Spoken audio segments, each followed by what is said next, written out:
Welcome to the Heat versus the World podcast. And now, stand up and make some noise for your host, Joel Jacob.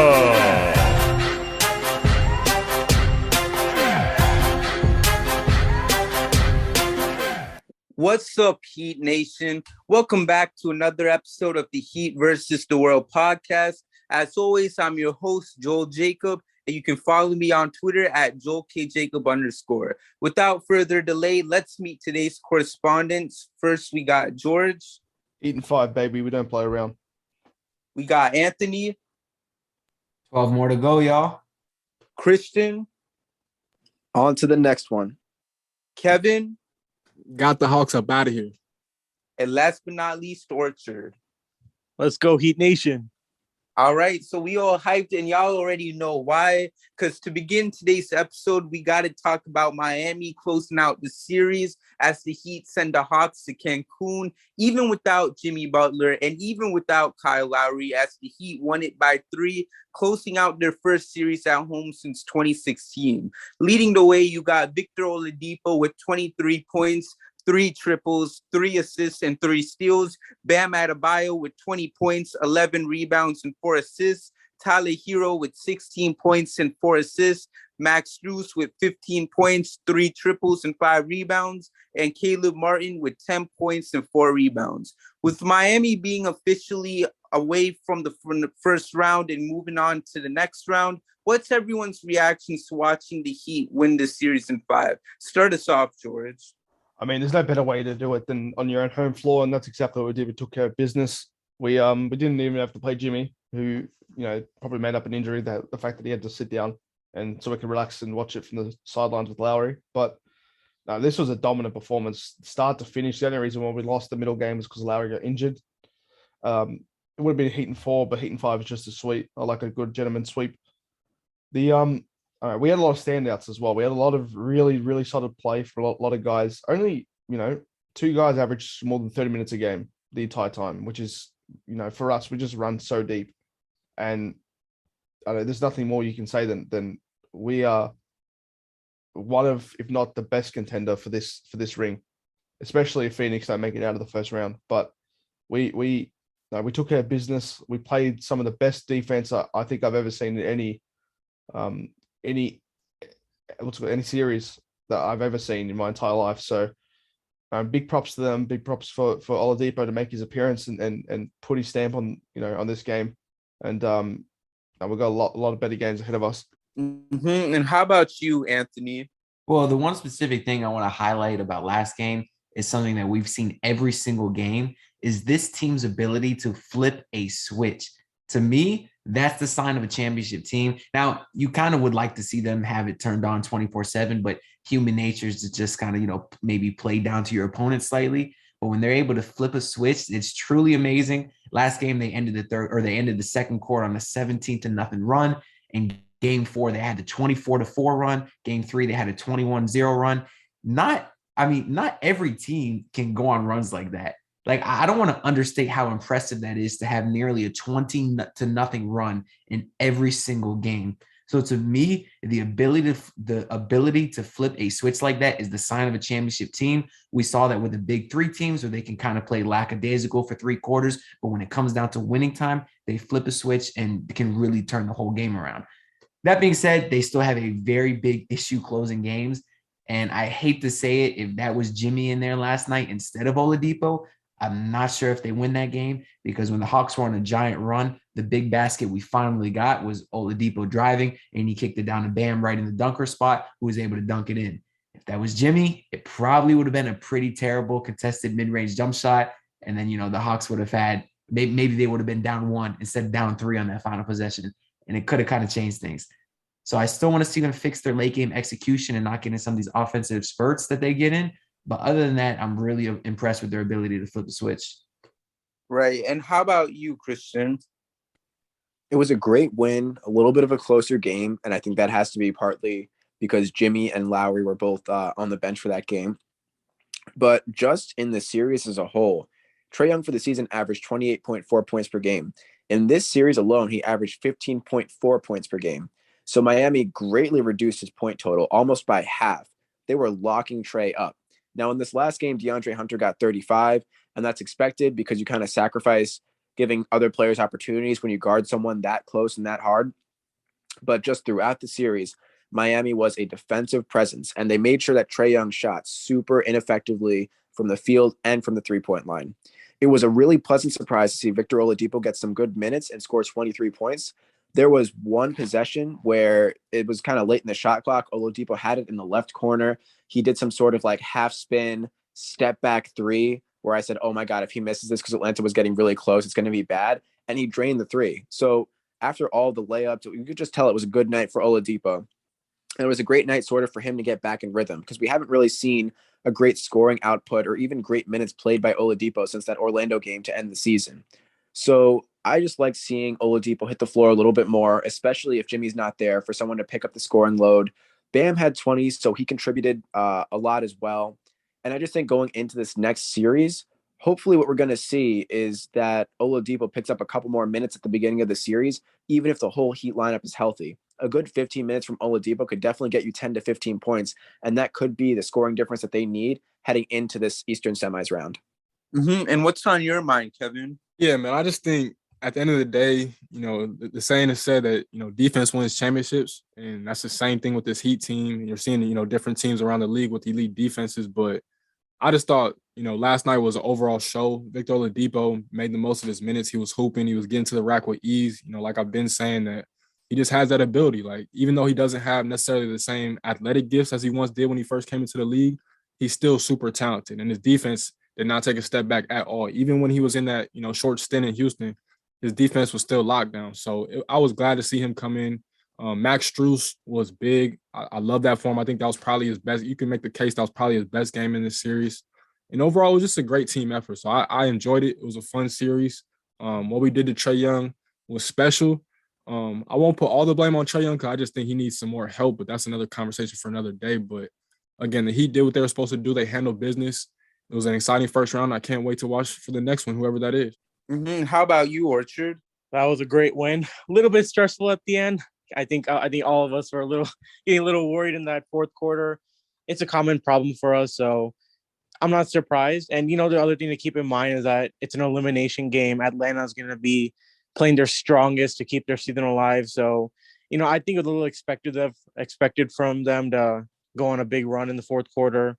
But, Victor Oladipo, he really stepped up yesterday, with 23 points. And I think the biggest highlight for me from that was what he said afterwards, which was his journey. He was talking about where he was last year and how it was one of his lowest points in his career. And, I just think I love how much he stepped up his game. And especially when we're missing our best player and Kyle Lowry, he definitely came at the best time for us. And, I think everyone else, in terms of like Bam and Hero, I mean, I know they can still do better. I think they should have done a little bit better, but they were still phenomenal, especially Bam. I liked his aggressiveness. He was a little more aggressive than he has been the entire series.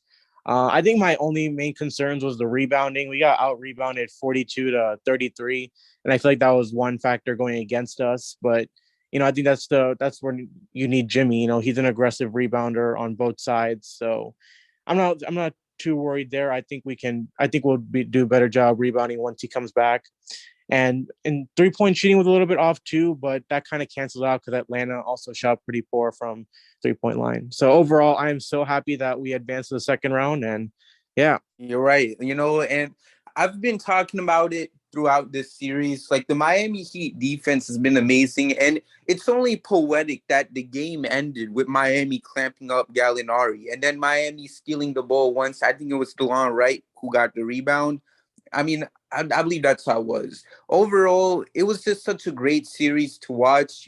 Game 3 was a blur. We don't talk about that. It was just such a beautiful series to watch, especially because of that defense.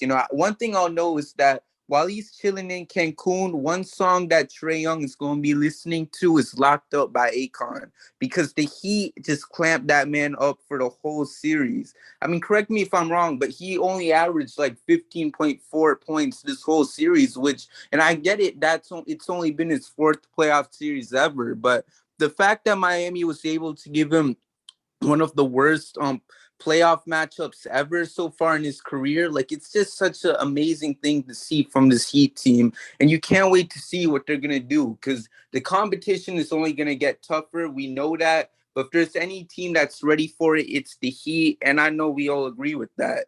And, next up, I want to look back at this series as a whole, because it feels like so much has happened in these 5 games. When looking back at this series, what do you guys view as the main highlights? You're up first, Anthony.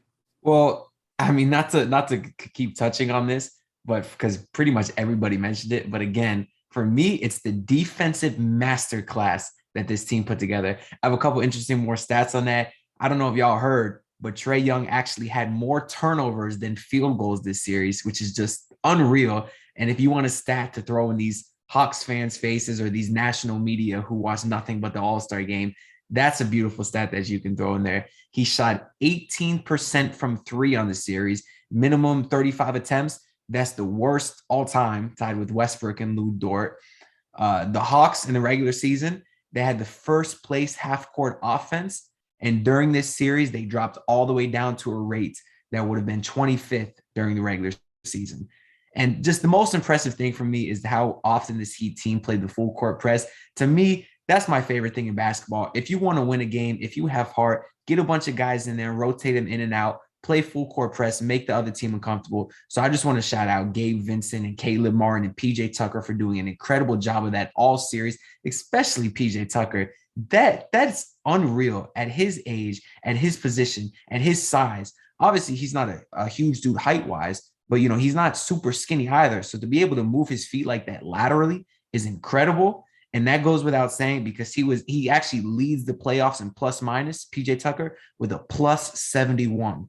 Obviously, he had a great offensive series as well, but the defensive is the main reason for that. So I just want to give him a lot of credit. Right. How about you, Christian? I think I want to highlight just the historic performances in Game 1 and Game 2 of this series that really stood out to me. So Game 1, we had Duncan Robinson, 27 points, 9 of 10 from the field, and he had, I think, like a 129.3 true shooting percentage, which was, I think, the highest recording true shooting percentage like in a playoff game. So historically, he had the best true shooting percentage. He shot super effectively from the field, 9 of 10 from the field, 8 of 9 from 3. And those 27 points helped the Heat cruise to a Game 1 win. And then Jimmy Butler goes out and does something that only one NBA player has done before, and that's have a 45, 5, and 5 stat line with 0 fouls and 0 turnovers, which is insane in the playoffs. So Jimmy really popped out for the second game. Duncan didn't really have a great rest of the series, but seeing how these Heat players, individually can have their own great games. Game 3 wasn't really a great game for anyone. Game 4, of course, Jimmy has another great game again, if we're talking about, the 36, 10, and 4. And then Game 5 in the closeout game, then it's Oladipo's turn. So it's like the Miami Heat has a plethora of talent that they almost sort of take turns in the spotlight. If someone is on that night, then they're just going to keep shooting and keep scoring. And the amount of options that they have. So just seeing plays like that, and when players are able to step up, is really enjoyable. And then, Joel, you touched on it before, but the last possession of the series when Atlanta inbounded the ball to Gallinari and he kind of got trapped in the corner, and then you passed the ball in, which got intercepted by Bam and stolen. That was just the epitome of the defensive effort that Miami put forward this entire series. They were able to lock up Trae. They were able to kill the half-court offense. The stat that Anthony just brought up is ludicrous. The fact that they had number 1 half-court offense goes all the way down to 25 when they play 5 games against Miami.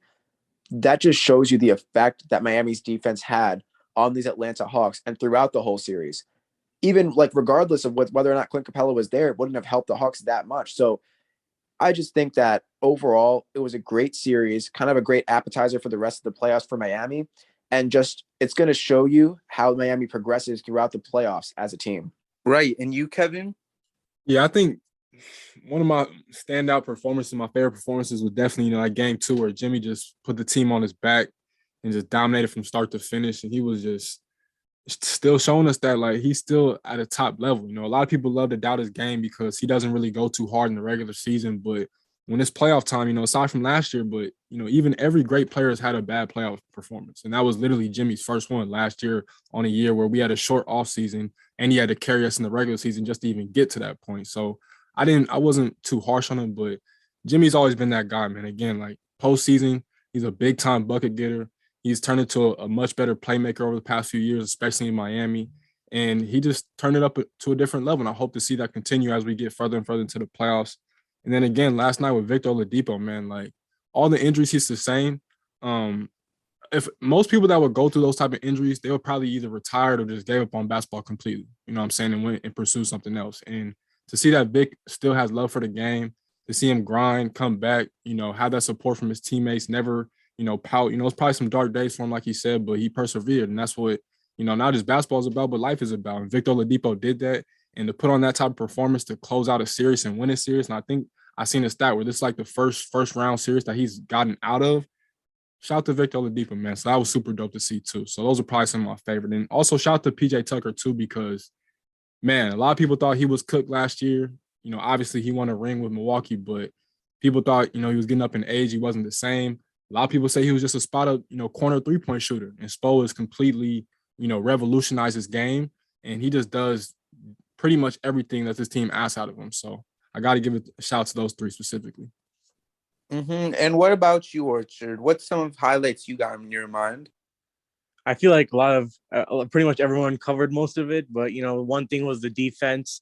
Just taking a look at, besides Trae Young, of course, just the Atlanta team as a whole. I mean, I'm pretty sure they're averaging around 113 to 114 points per game in the regular season. So we held them to most of the games. We held them under 100 points. That is extremely impressive. Not surprised, but also very impressed. Of course, Jimmy Butler. I mean, he's been doubted all year long after last year's performance against Milwaukee, and so I mean it happens. You know, not everyone's going to perform really well in every single playoffs, and no one was willing to give him a chance. And I feel like he proved a lot of people wrong this year. And I've seen a lot of people say that they were wrong about Jimmy Butler, and I'm just happy that he's been able to be a little consistent. Even in game 3 when we lost, I mean, he still played pretty well. I mean, it's just, I think closing out the game was where he was really, you know, struggling a little bit. And that's obviously a common problem we have. And then the next thing was proving the media wrong. It's kind of sad to say that we had to prove the media wrong of a 1 seed beating an 8 seed, but it happened. A lot of people were saying that Miami was going to pull an upset Atlanta was going to pull an upset on Miami, but we won in 5 games, and that was amazing. And I think the last thing that was the highlight of the series was translating what we've done in the regular season to the playoffs. We've missed guys, and sorry about that. Right. And while Orchard is getting himself gathered up, for me personally, I think, and I know we'll go to you, George, after that. But for me personally, I want to talk about Victor Oladipo real quick, because the thing with Victor is that, because I really wanted to hit it once you brought it up, Kevin, I'm just so happy about him, because when you look at everything he's been through, all the injuries and stuff, like, it's just so unfortunate. And one thing that made my heart drop when he had his press conference was he went out and he said that, you know, getting ready for that second operation, you know, he just broke down because, you know, and it's not fair when you think about it. The fact that the first injury happened and then that second injury happened, and it was all because of a botched operation. To see him go out there and have that 23-point game, you know, after being put in that starting lineup, you know, you couldn't ask for anything more. And I just hope that he continues to play like this, because it's such an inspirational story and you just want to see it end on such a great note. And the way how I see it going is with him winning that championship. So I'm just so excited for Victor. I can't stress it enough. I've brought this up so much times in the past, and I just can't wait to see what happens. So let's see, Orchard, do you have yourself gathered up already, or? Yeah, I'm good. I'm sorry about that, but the last thing I was talking about was translating what we've done in the regular season to playoffs, and in particular the injuries. I mean, all season long we've missed our core players for a significant amount of time, And I mean, and the fact that we did in the playoffs too shows that it wasn't some fluke in the regular season that we were winning games without our main players. So that was the main thing for me. Right. And then George, how about you? Yeah, no, there's so many highlights you can really put your finger on in this first round. I think that Jimmy's massive incline from last season. He went from 14.5 points to 30.5 points a game. These playoffs they mean something to him because of a really poor showing from last year. He really needed to make his mark and bounce back and to show people that he's still, that guy. So, it's nothing but greatness from him from here on out. He's gonna he's got that chip on his shoulder. He has a reason to play hard, and he's going to keep doing so. But 45 points from him in that game was fantastic. Duncan's shooting at the start was incredible. Bam's defense all season, all series round. But a real bright spot for us has just been the consistency that we can bring on a night-to-night basis from guys like PJ, who's getting up there in age. Caleb played quite well, defensively, and he didn't have the best offensive series, but he really injects us with that energy to get those runs going. Gabe Vincent's defense on Trae Young was absolutely incredible. Was some of the best defense I've seen from a bench player ever. Really, let's be honest here. He really knows that this is his time to make his mark, because the same way Victor Oladipo's walked in and stolen all of our hearts, it's going to have to be the same with Gabe, because Gabe has got no easy task in front of him if he wants to earn the minutes that he wants to play, because he's got so much talent in front of him. But he has to distinguish himself some sort of way. But I think he's really put himself in that defensive role where if the game's on the line and there's no Lowry, that Gabe is a more than viable option to put out in the defensive lineup. So it's just nothing but happiness for us here. But but just clamping the Hawks the way we did in every single, one of the highest scoring, I think the second highest scoring team in the regular season, or the highest scoring team, and just put them in shambles the entire time. So it's nice to be on the other end of the of the drama this time, but we've got a long road ahead of us and a lot harder opponents. So it's going to be interesting to see what happens from here on out. Right. And I love all the names that you guys brought up, because it just shows how deep this team really is, And one thing with the Heat is that everyone is going to be ready. And I can't help but bring this up in every episode, because it's so tough, if you're not playing a certain amount of time, or if you've sat out like a certain amount of games, you're going to think that once the player hops in, they're not going to be ready for that moment. But that's not been the case for this Heat team, especially with guys like Victor and like some of the other names you guys brought up. Like Victor, he was put in that game 4, and, although he only had 6 points, he was a plus 28 the whole night. And then, coming into this last game, he was the leading scorer for us. I mean, it's just so great to see this squad be ready for those type of moments and to be ready to take over. And that's why it's just so scary to see how deep this team really is. And you can't help but be excited to see like what's going to happen, how this depth will step up, because I think everyone is going to have that moment where they're going to have that type of game, because I forgot who, but I know someone mentioned it earlier. Everyone has had that type of moment in the series, whether if it's been someone like Duncan Robinson having those 8 triples in game 1, Max Strus, who had a pretty good game, in game 5, and same thing for Victor. I feel like we're going to see those moments continue for some of our guys, and you just can't wait to see what's going to happen. So overall, it was just such a thrilling series, especially when you had all the clowns talking about, the Hawks can upset this and that. And even after getting the job done, you still have some of these morons trying to debate the negativity, it's Jimmy Butler. Should he be viewed in a negative way just because he didn't play in the game 5, acting like he wanted to sit it out, acting like he wasn't playing against a soft Hawks team. Like, we knew that the Heat were capable of winning that with or without him, because we were that deep of a team. It's not like we're playing against the Bucks or the Celtics or whoever. But, overall, negativity aside, I'm just so happy for this team. What a thrilling series. And I can't wait to see what's ahead for the Heat. Anyways, now that we got that out of the way, let's talk about the HEATMuse stat of the series. Before we get into it, make sure to follow HEATMuse on Twitter for all Miami Heat stats. His handle is HEATMUSE. Anyways, Trae Young ended the series with 7 threes made. Jimmy Butler also ended the series with 7 threes made, while PJ Tucker ended the series with 8 triples in total. To add on, Duncan Robinson had more threes in one game, in that game one. He had 8 threes, which is more than what Trae had this whole series. So with all of this being said, what do you guys make of this stat? Give us your thoughts, Christian. I think this stat is kind of a testament to the defense that Miami played throughout the series.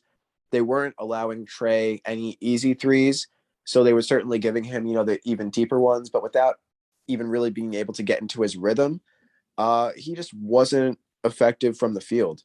So it's not surprising to me that there are Heat players that had just as many, if not more, threes than him. But I think that, people have compared him too much to like mini Steph Curry or the next coming of the great three-point shooter, where we've seen him have flashes of greatness, a couple of half-court shots, logo threes, deep threes in the regular season. But then when it comes to the postseason and the defense is getting played a little greater and the players care about the games a little more, he's not finding as much success. So I wouldn't even go so far as to say that he's the next, Steph Curry, or that he's such an excellent three-point shooter, because he hasn't proved it to us recently. Now, if Trae comes back, if the Hawks make it in the next postseason and he shoots better clip from 3, then we could talk about it. But as of right now, when the defense is in his face and it's adverse and the Heat are playing tough and physical, he is not having that much success. So I think that it's just, again, a testament to the Heat's defense. The Heat played excellent defense on Trae the whole series. He didn't score more than 25 points in any of the games. And just Trae's inability to really be making those threes in those situations where he needs to, because there were plenty of moments where he could have made a 3-point bucket and it would have greatly benefited the Hawks. I mean, give the game 5 elimination game, it was a 3-point game. If Trae was able to hit one more 3, that game would have been tied. It could have gone to OT, or even if he hit a couple more shots, it could have been a completely different game. So in these playoff scenarios, when the intensity is turned up, and I know he fared well in the postseason last year, but when people are actually guarding him and making it tough on him, can he accomplish what he's done in the regular season? And so far, the answer is no.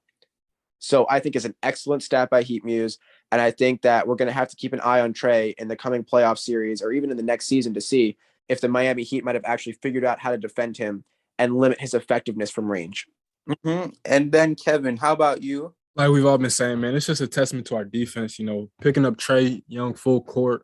Also want to give some love to Gabe Vincent too, because he did a great job. I think you can make a case that he was probably the best defender on Trae Young this series.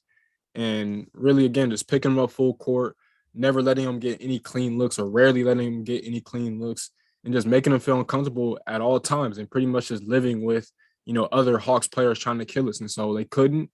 And our defense was just that, man. So that's really all it comes down to. And like I said, Jimmy, he starts to shoot the 3 ball a little bit more in the playoffs. Duncan Robinson is Duncan Robinson. He probably should have had more threes made in the series, especially in game, 5, because he had a few open looks that he missed. But, he's still that knockdown shooter. So this stat doesn't even really surprise. I mean, it kind of surprised me just because Trae Young is actually a really good player, but it's not too crazy to see, and especially the way that we did it. We flawlessly executed a defensive game plan, and good things happen usually when you do that. Right. And you, Orchard? Well, I mean, first of all, shout out to Jimmy Butler, because this guy, obviously his 3-point shooting has been off the entire season, and just to be able to flip the switch just like that and suddenly become an efficient 3-point shooter is amazing. And I mean, I think he's done it before, where he's hit threes when it matters the most, especially in the 2020 playoffs. So, he knows when he needs to shoot threes, and I'm not surprised he hit as many threes as he did, because he's that guy. In terms of Trae Young, again, it's our defense. Trey Young said this is the most he's been defended since high school. So, it was a little bit of a surprise to him, and they just weren't, the team and himself, they weren't able to figure out a solution to figure out how to get him better looks. And, our defense pushed him all the way to like the logo to shoot shots. And it's not easy to shoot those type of shots unless you're Steph Curry, And I think that's all I have to say. Yeah. And George? Yeah, if we're going to go straight to the Trae Young thing, you got to be wary about how great the Heat defense. We're all aware about how great the defense was from the Heat, but it's actually a really damning thing to Trae Young and what he's accomplished so far. Because while he has been one of the best, one of the best players in the regular season, he goes to the finals and so goes to the playoffs and he bombs out. And I'm talking hard bombs out. He averaged 21 from 3, 35 from the field for 16 points. And look, there's a big difference between being shut out and guarded the way he was and just playing bad. But he treads the line to both, because there were some possessions where he was shooting 17 seconds in the shot, 3 or 4 seconds of the shot clock from 35 out and bricking every time. He used to do it back-to-back possessions. Now that's not just good defense. The fact that he thinks he can make that shot, he's really doing his team a disservice as well, because he's taking so many shots a game.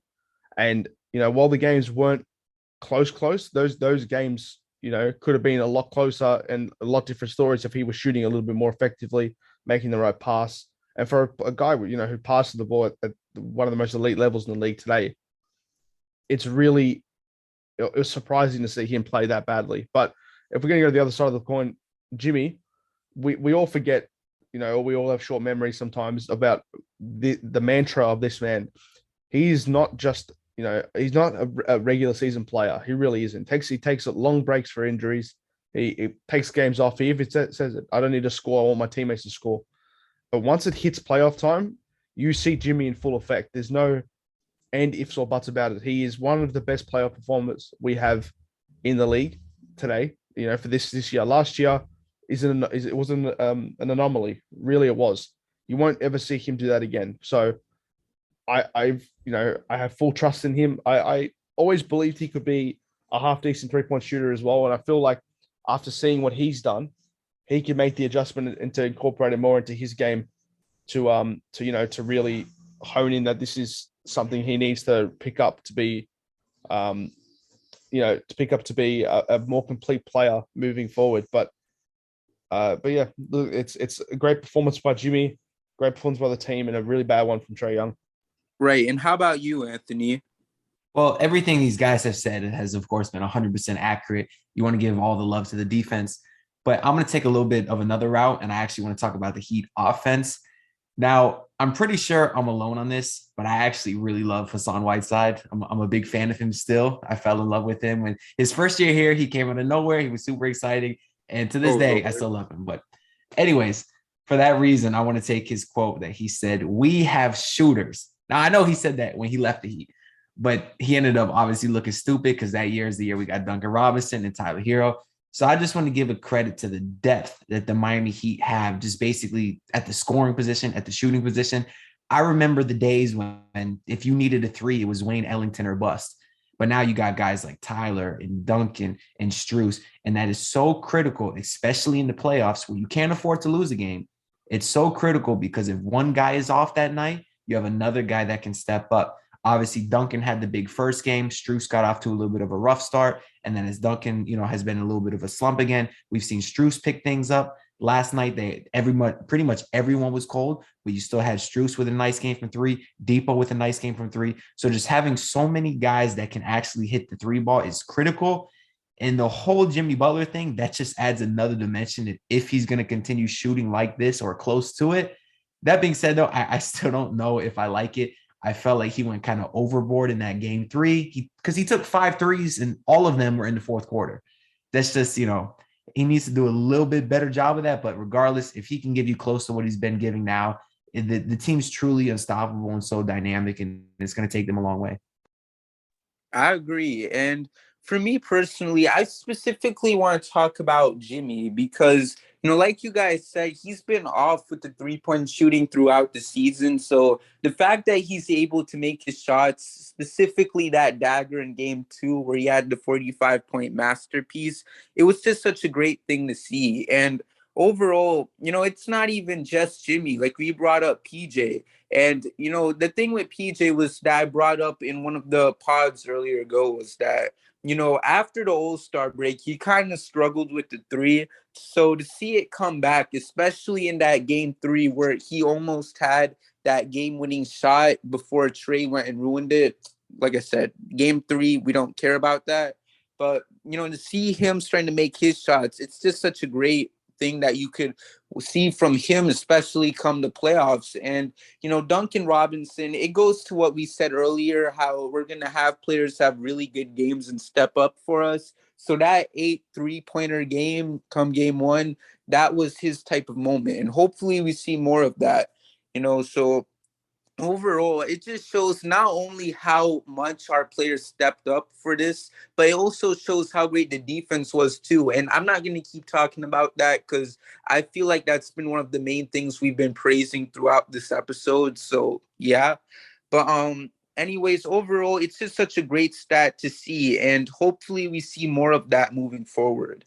Anyways, all of that being said, what made the series such a thriller for Heat fans was the fact that we saw a lot of players step up in those hard moments for Miami. Before we officially look away from this first round series, like I want to ask you guys, who is the spotlight Heat player of the series for you guys? Give us your pick, Kevin. Yeah, I'm gonna go with Gabe Vincent, man. I feel like Gabe Vincent, with Kyle Lowry getting hurt, him stepping into this position as a starting point guard for a championship contending team, not really having any true playoff experience was huge for, his game and his confidence. And he barely turned over the ball. Again, he was the main person guarding Trae Young at times, picking him up full court, not fouling too much, playing within the offense, not forcing things. Like that's what veterans do. And it's a lot of veterans that can't even do those simple things. And Gabe Vincent just stepped in cool, calm, and collected. And obviously, they said, Spo said himself, we've been doing this for a good portion of the regular season, so we're used to this, but it's a big difference between the playoffs and the regular season. And for Gabe Vincent to just come in and not, mess anything up, I was super excited and happy for him, man. Because, again, that's a dude I've been super critical of, especially last year where it felt like every shot he put up was a brick. But he's come back this year. And, again, just like everybody else, he's grinding, putting the hours. And now, he's reaping the fruits of his benefits. And I'm super ecstatic for him. And hopefully he continues his good play. Mm-hmm. And you, Orchard? I'm going to go with Jimmy Butler. It's like I was saying before, it's the fact that last year he was really struggling against Milwaukee, and he was doubted a lot by the media, whether he could lead a team throughout a series. I mean, don't get me wrong, it was an 8 seed that we played, but there was still doubt about whether Jimmy could do it or not. So to see him perform extremely well, have his playoff career high, it's amazing to see. And he was I think the big thing for me was that he was consistent. It's not like he had a 45-point game and then he put up, 12 points the next game. He was pretty consistent throughout the entire series. He averaged 30.5 points per game, which is, I believe, the number one spot. It could be wrong. It might have changed, but from the last time I checked, it was the highest anyone's averaging in the playoffs. So that's been the highlight for me. And of course, he's doing on the defensive end.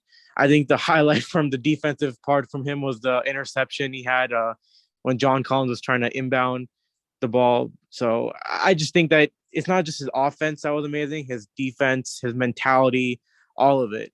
I just think that Jimmy's was the best player in the series. And a lot of people were saying that Trae Young would be, and he proved all those guys wrong. I agree. All those critics, all the media people, they looking mad stupid. And you, George? Me personally, I'm going to go with PJ Tucker because for a guy that's so, I won't say old, but getting up there in age as well, to play as hard as he does for the time that he's on the floor. He played 28 minutes a night, and to provide some of the best defensive coverage and energy. I've never ever wanted anything more from a guy that plays next to Bam. He's the perfect complement man as well. Shoots the three really well. Really took a big step again because post All-Star break he was really struggling with that corner three, but he's little flip shots driving in the paint. But also, I'm going to put on, I've got to say as well, he's got the highest assist turnover ratio on our team. So he passes the ball well. While he only gets 3 assists a game, he does it so well, and he does it, for the team. He's all for the team, and he's the perfect player for Heat culture. He really is. Right. And that's the thing, because I know a lot of people are slandering the signing of PJs. So to see him come in and see Spo use him differently, and to see him step up in ways we didn't think it was possible for him to step up, like, you just love to see it. And I can't wait to see what he's going to do, as we get deeper into this playoff run. And let's see. How about you, Anthony? Joel, was that some subtle shade at me right there? Some people not wanting PJ Tucker? I don't know, man. I don't know.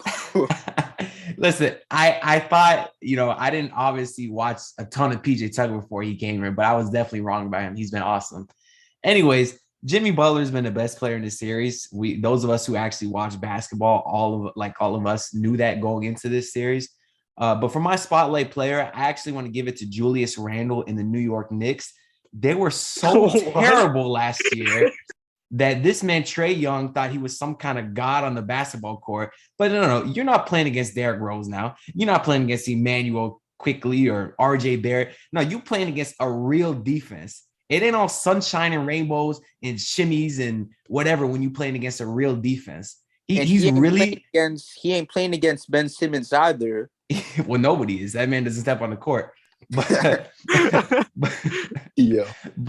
this is what happens when you play a real defense. And again, I do like Trae Young, but he's got a long off season and a lot of time ahead of him to think, how he can improve himself as a player, because the way he's at right now, and again, he's still super young. He's got plenty of time to grow, but that's not going to work when you play a real defense. And if he ever wants to be anything in this league, he really got to improve his game and not just rely on pulling 40-foot bombs every possession.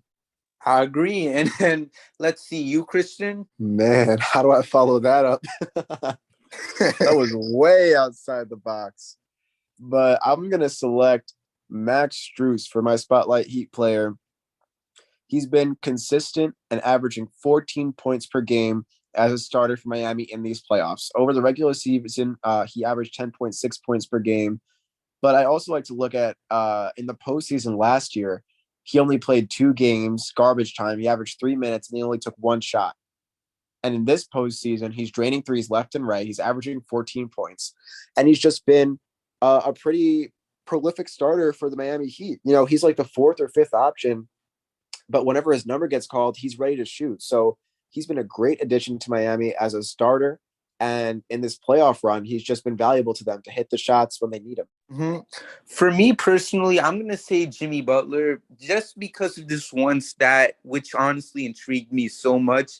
And it was the fact that even though Jimmy did not play Game 5, he still outscored Trae Young in this series by 45 points. Think about that, you guys. 45 points. Okay, you got Trae who played all 5 games. The guy who was supposed to be the best player in the series. He played all them games while Jimmy missed that one series clinching game. And Jimmy still outscored the bro by 45 points. Like, I want to hear it. Like, if you're in the media right now, the national media morons, if y'all for some reason choose to listen to this, y'all need to apologize to Jimmy Butler, because the amount of slander you guys hit this guy with is insane.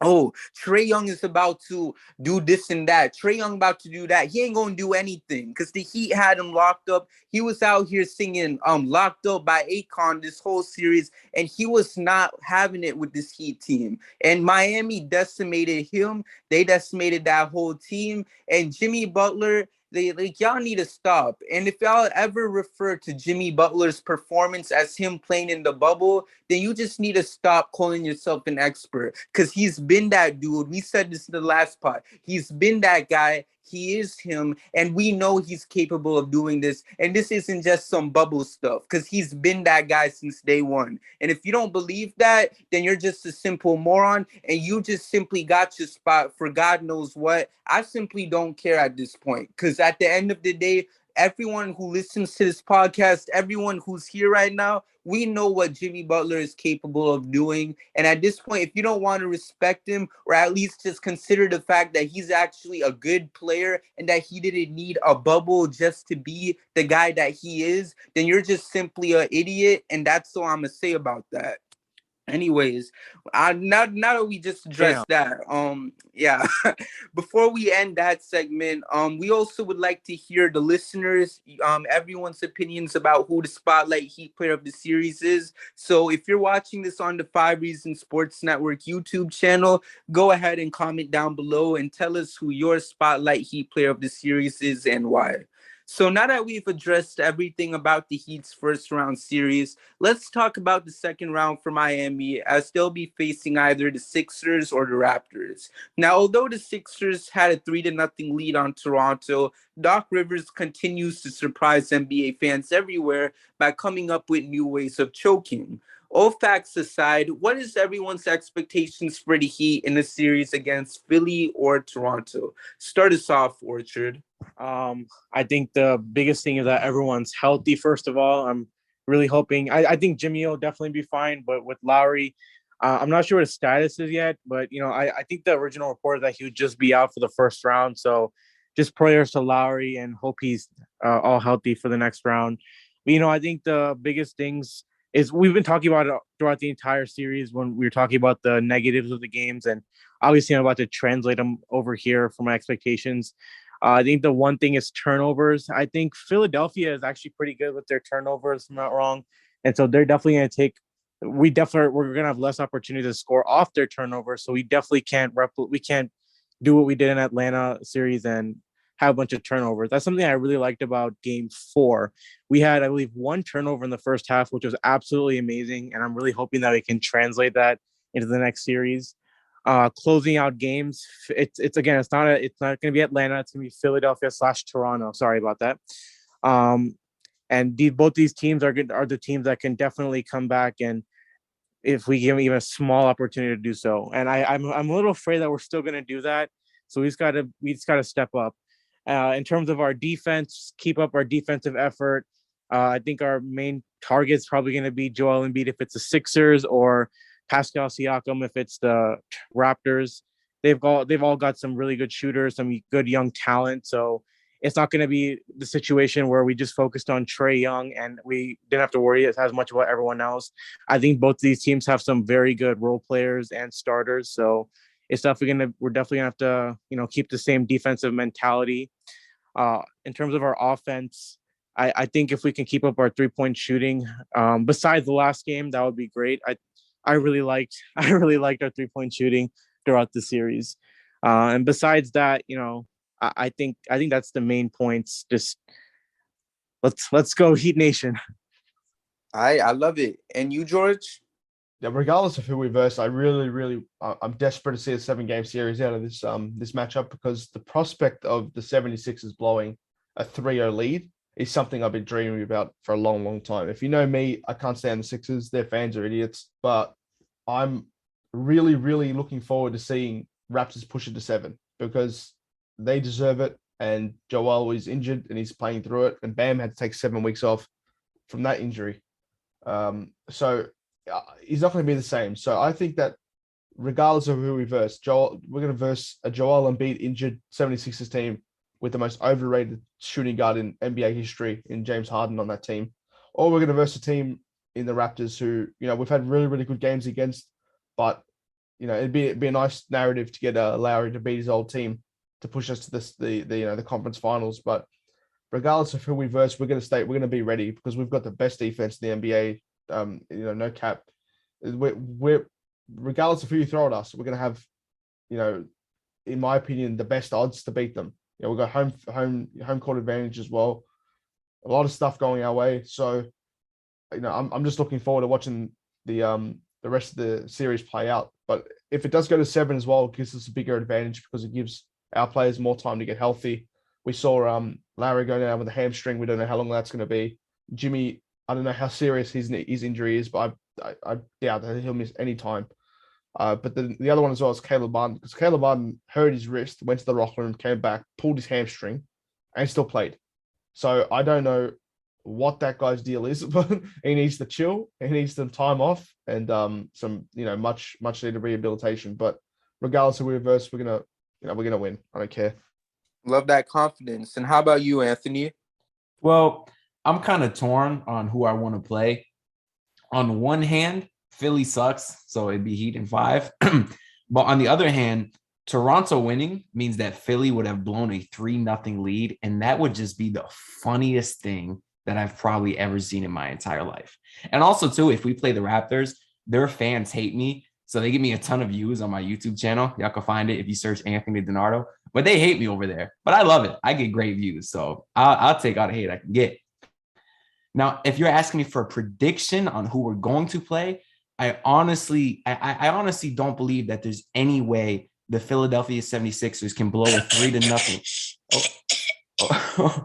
Oh, I'm sorry. I don't know if y'all hear that, but that's Doc Rivers and James Harden being the first team in NBA history to blow a 3-0 lead. I'm going to play Peppers louder than I've been playing it this entire week, which has been super loud because that'll been the funniest thing I've ever heard. I don't know if y'all heard Doc Rivers today, but he was already fired up the excuse machine. He had an excuse for every single loss that man has had in his entire career. It's pathetic. I can never imagine Eric Spoelstra doing something like that. He always takes accountability for his actions, and that's why I love him. I can't wait for the 76ers to blow the lead.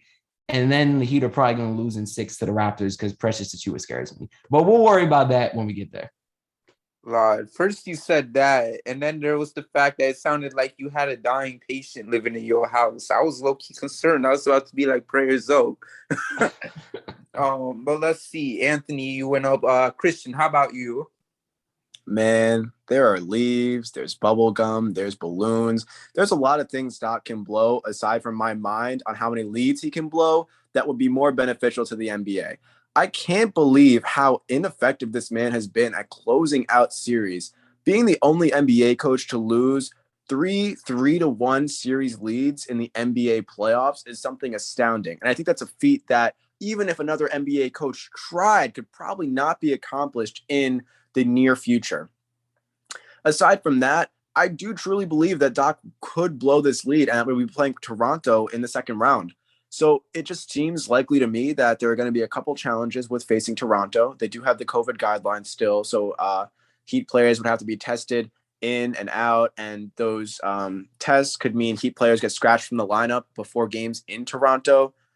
Aside from that, Toronto does have a pretty good lineup. They just got Scotty Barnes back. They're not looking like a terrible team. And also, if they're coming off of 4 straight wins against a Philadelphia team, regardless of how bad they're playing right now, that was a 4 seed in the East, then you have to understand that Toronto's coming in hot. So it is going to be interesting to see whether it's Toronto or Philly. I could see Miami handling both of them. But I think just for my peace of mind and my personal entertainment, I would love to watch Doc Rivers blow a 3-0 lead, especially after James Harden left the Nets for Philadelphia for a winning culture, just to blow a 3-0 lead. So those are my thoughts, and go Heat. Right. And like just my thoughts on that real quick, and then we'll pass the mic to you, Kevin. For me personally, I just want to play the Sixers because the amount of disrespect that they've had towards Jimmy has been insane. Like, I just want to simply see Miami just show up and be like, yeah, like, we are that team, and we're going to be the ones to eliminate you guys. Like, y'all got James Harden. That's cute. That's not going to be good enough to stop us because, you know, the disrespect that came when Jimmy signed with us in 2019, like, I don't even think I got to remind you guys. People talking about he literally left the Sixers just to be a first-round exit at best. Like, y'all need to silence it real quick. And I've been waiting for the idea of Miami to play Philly in a playoff series. So to get the opportunity is great. But at the same time, it's kind of like the best of both worlds right now because even if Miami doesn't play Philly in the second round, at least we can sleep well at night knowing that they blew a 3-0 lead. And that's just such a great feeling considering the fact that you have the guy that I've been told by NBA Twitter clowns is better than Dwayne Wade. And then the fact that you got Doc Rivers there too. And like you said, Anthony, this is a guy that likes to throw every excuse in the book out there. So overall, it's just you can't go wrong with either series. I get why some people are a bit concerned with Toronto because they do have the height, and like that's something that Jimmy has struggled with. But overall, Toronto is not one of those teams that the Heat should be concerned about. Give me Philly, give me Toronto, and I'm always going to take the Heat over either any of those teams. So that's just my thought. And how about you, Kevin? Yeah, personally, I don't have a preference on who we play because I think regardless of the matchup, we're going to be the favorites in it. And, personally, I think I'd like to play Philly for, most of the reason that you guys have stated, but especially just because I think we're better all around. I don't really think they could compete with us. I don't think they're serious. I don't think they have any type of championship characteristics. And I just think the Raptors definitely have championship characteristics. They're a more pesky team, well-disciplined, well-coached. They don't have the greatest offense. That's why I wouldn't mind playing them at all. But to me, I don't really care. I think, like I said, I think we're going to the Eastern Conference Finals regardless of who it is in the semis, and that's just how I see it. I agree. He over anyone at this point because overall, I think we do have like the easiest path out of anyone to make it to the conference finals. I mean, we faced Atlanta and now we're facing either Toronto or Philly. Like you couldn't ask for it to be any better, because you look on the other side of the bracket and you have the Bucks and Celtics. That's most likely going to be the matchup because ain't no way the Bucks are blowing a 3-1 lead to the Bulls. But like that type of matchup, to see that happening in the second round is insane, and that's going to be a fun series to watch.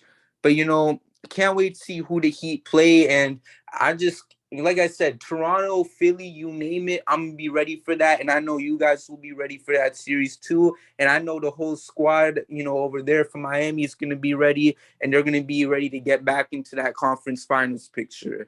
But aside from all of that, we talked so much in today's episode that before we close it out, make sure to check out our Twitter and Instagram page at HVTW Podcast while checking out our website at hvtwpodcast.wordpress.com. That way you still have access to 24/7 Miami Heat content, even when we're not recording a new episode. Also, we hope you guys loved today's episode because we'll be recording a new episode after every playoff win for the Heat, meaning that if God is willing, we'll have at least 12 more episodes to record before we officially close season 2 of Heat versus the World. And with all that being said, thank you for tuning in to today's episode of the Heat versus the World podcast, and we'll see you guys soon with another episode. Hit my music because we out. Thank you for listening, and we'll see you next time with a brand new episode of the Heat versus the World podcast.